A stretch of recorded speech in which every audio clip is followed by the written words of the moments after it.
আসসালামু আলাইকুম everyone, welcome back to my channel Munni cooking and baking. তো আপনারা সবাই কেমন আছেন? আশা করি সবাই অনেক বেশি ভালো আছেন।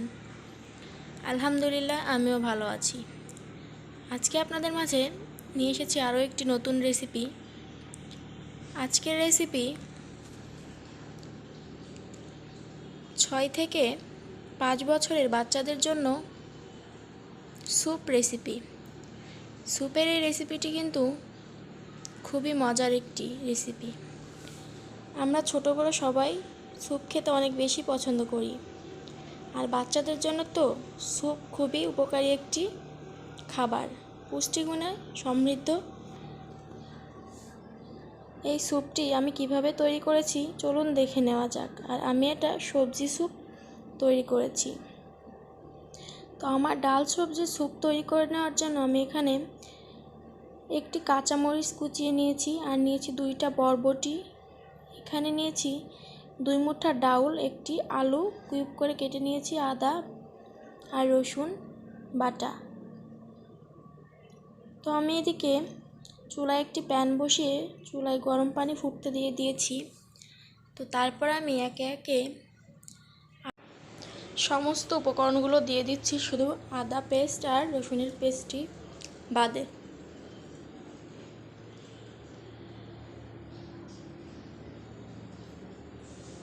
তো আমি এভাবে 10 মিনিট হাই হিটে রেখে ফুটিয়ে নিব সবজিগুলো।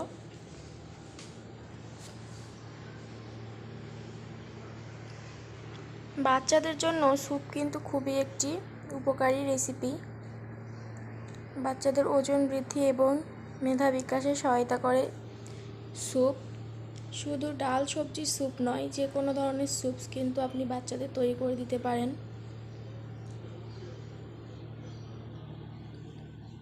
তো এই পর্যায়ে আমি জাস্ট একটু হলুদ দিয়ে দিব। তোমার কাছে মনে হচ্ছে আর একটু হলুদ দিতে হবে, নাহলে কীরকম সবজির স্যুপ, যেহেতু এটা কালারটা ভালো লাগবে না, দেখতে সবুজ লাগবে দেখতে, এই কারণে আমি একটু হলুদ অ্যাড করে দিয়েছি। আপনারা চাইলে অ্যাভয়েড করতে পারেন। তারপর আমি স্বাদ মতো লবণ দিয়ে দিলাম। আপনারা চাইলে, আমি এখানে একটা কাঁচা লঙ্কা ব্যবহার করেছি, আপনারা চাইলে কিন্তু এখানে গোলমরিচের গুঁড়া দিতে পারেন, আবার না চাইলে নাও দিতে পারেন। তো এবারে আমি এগুলাকে একটু একটা ছাঁকনির সাহায্যে ছেঁকে নিব। আমি এবার এগুলাকে ব্লেন্ড করে নিব। যেহেতু আমি বাচ্চার জন্য তৈরি করছি, এই জন্য আমি কিন্তু অবশ্যই ব্লেন্ড করে নিব। আর আপনারাও চেষ্টা করবেন ব্লেন্ড করে নেওয়ার, না হলে কিন্তু একটা আঁশ থেকে যাবে। যতই আপনি ঘুটনি দিয়ে ঘুটুন না কেন, আঁশ থেকে যাবে, খেতে কিন্তু পারবে না। তো এই পর্যায়ে আমি ব্লেন্ডারের জগে সবজিগুলোকে দিয়ে দিয়েছি। এবারে আমি ব্লেন্ড করে নিব।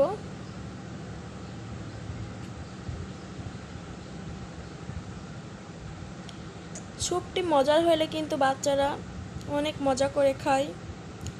আলহামদুলিল্লাহ, আমার মেয়েও কিন্তু অনেকটাই খেয়েছিল। আর আমার মেয়ের জন্য আমি মাঝে মধ্যে এরকম স্যুপ তৈরি করে দেই।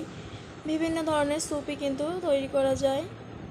তো আমি আজকে আপনাদের সঙ্গে ডাল আর সবজি স্যুপের রেসিপি শেয়ার করছি। নেক্সট টাইম আমি অন্যান্য স্যুপের রেসিপিগুলোও শেয়ার করার চেষ্টা করব।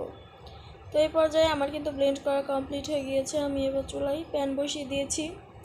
এবার আমি এর মধ্যে সরিষার তেল দিয়ে দিব। আপনারা চাইলে কিন্তু রান্নার সাদা তেলটা ব্যবহার করতে পারেন। তো আমি সরিষার তেল দিয়েছি।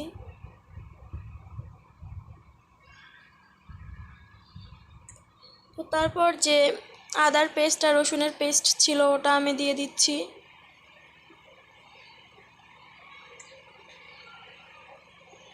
এবার এটা দিয়ে আমি কিন্তু খুব অল্প পরিমাণ তেল দিয়েছি, এত বেশি পরিমাণে তেল দেওয়ার কোনো প্রয়োজন নাই। স্যুপ তো স্যুপের মতোই হবে, বেশি তেল দিলে কিন্তু বেশি অয়েলি খাবার হয়ে যাবে। বাচ্চাদের জন্য কিন্তু আমরা সব সময় একটু চেষ্টা করি যাতে অয়েল কম দিয়ে রান্না করা যায়। তো এই পর্যায়ে দেখুন, আমার যখন মশলাটি হয়ে গিয়েছে কষানো, আমি একটু ভালোভাবে নেড়েচেড়ে তার মধ্যে এবার আমি দিয়ে দিব যে আগে থেকে রাখা যে পানিটা ছিল ছেঁকে নেওয়ার পরে সেই পানিটা সাথে আমি মিক্সড করে নিয়েছিলাম ব্লেন্ড করার স্যুপগুলা। এবার আমি এর মধ্যে পুরোটা দিয়ে ভালোভাবে একটু নাড়াচাড়া করে নিব। আমার কিন্তু বেশি জাল করার প্রয়োজন নাই, বেশি জাস্ট একটু ফুটে উঠলেই আমি চুলা থেকে নামিয়ে নিব, কারণ আমি অতিরিক্ত ঘন করব না, আমি পাতলাই করব স্যুপটা। তো আপনারা চাইলে ব্লেন্ডার করার পরে কিন্তু অবশ্যই ছেঁকে নিতে পারেন, নাহলে কিন্তু 6 মাসের বাচ্চা যারা তাদের জন্য অনেকটা প্রবলেম হয়ে যায়। যেমন ধরেন এর মধ্যে যেহেতু সবজি ডাউল দেওয়া আঁশযুক্ত থাকে এই কারণে। তো আমি ছেঁকে নিয়ে নাই সময় স্বল্পতার কারণে, আর আমার মেয়ের বয়স এখন 2 বছর প্লাস, সে এভাবে খেতে পারবে এই কারণে আমি তাকে একটু আঁশযুক্ত খাবার দেওয়ার চেষ্টা করি। তো আপনারা চাইলে অবশ্যই ছেঁকে নেবেন। তো আমার স্যুপটি রেডি হয়ে গিয়েছে, আমি এবার স্যুপটিকে চুলা থেকে নামিয়ে নিব। তো দেখুন আমার স্যুপটি কিন্তু পুরোপুরি রেডি হয়ে গিয়েছে, আর কত সুন্দর হয়েছে দেখতে পাচ্ছেন, আর স্বাদটিও মোটামুটি কিন্তু অনেক ভালো হয়েছিল। তো আশা করি আমার এই রেসিপিটি আপনাদের সবার ভালো লেগেছে, আর যদি ভালো লেগে থাকে অবশ্যই লাইক কমেন্ট শেয়ার করে আমার পাশে থাকবেন এবং আমার চ্যানেলটিকে সাবস্ক্রাইব করে দিবেন, আর পাশে থাকা ছোট্ট বেল বাটনটিকে ক্লিক করে দিবেন, যাতে আমি নতুন কোনো রেসিপি শেয়ার করলেই সবার আগে আপনার কাছে চলে যায়। তো দেখুন আমার এই স্যুপটি কিন্তু একদম অনেকটাই সুন্দর হয়েছে, আর খেতেও কিন্তু অনেক মজা হয়েছিল। তো আশা করি আপনারা আপনাদের বাচ্চাদের জন্য ট্রাই করবেন বাসায়। তো আজকের মতো আমি এখানে বিদায় নিচ্ছি, আপনারা সবাই ভালো থাকবেন, আল্লাহ হাফেজ।